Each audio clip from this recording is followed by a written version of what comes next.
ဟဲ့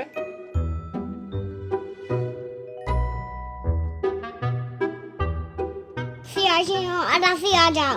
ဘာတော့ဟာ တမျိုးအခုလူတွေကတောင်းသွားကြတဲ့ကလေးအိတ်ချင်းနေတဲ့ကလေးလိုပဲလူတွေကသိကြတော့တယ် ဟုတ်တယ်လေ ကျောင်းညာတွေလာရင်လည်းတမျိုးအိတ်ချင်းနဲ့ကြောက်တယ်ပဲအဲ့ဒါဆရာကြောင့် ဟောဗျာ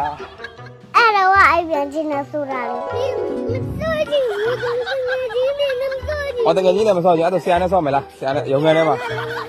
အမေပတိမယာဟာရဝက်ကတော့မကြောက်လာနေကြအဲ့တော့မတောက်ခဲ့ရလို့အိပ်ပြန်တောက်ဖို့အတွက်အိပ်ပြန်ချင်းလား ဟောအဲ့လိုလား ဟုတ်တယ်တမယာအခုဆိုရင်ကြောက်တဲ့မှန်တဲ့ကလေးလေးဖြစ်နေပါ ਈ နော် ဟုတ်တာဗောဟုတ်တာဗော ဟုတ်ပါတယ်ဆိုတမယာပတိမယာဟာရဝက်တောက်လို့သင်ဆန်းကျမနေတာလေ ဟောအေးပါကွာဆရာကရောပရီမီယာအာဟာရခွေကမထက်ရှင်ဘူးလား ဆရာကိုတိုက်ဖို့အတွက်ပါလာတာပေါ့ဆရာလိုဘလပ်ပိတ်လေးမဟုတ်ပဲတမီးလိုအားရှိအောင်တိုက်ချင်တာပါ အေးပါကွာ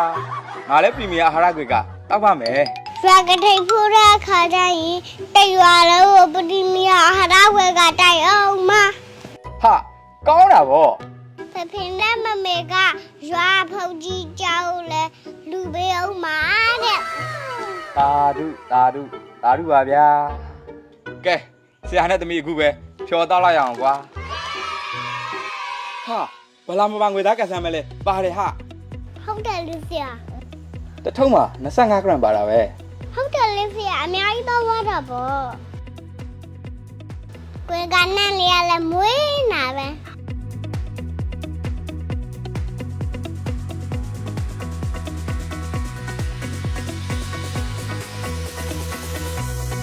ဆောက်လို့ရန်ကောင်းတာပဲနော်ဆရာ ဟာဗောတန်ဆွမ်းကျမ်းမှာပရီမီယာအာဟာရခွေကသမီးပါတယ် ပါဖန်ကျမပတိမီ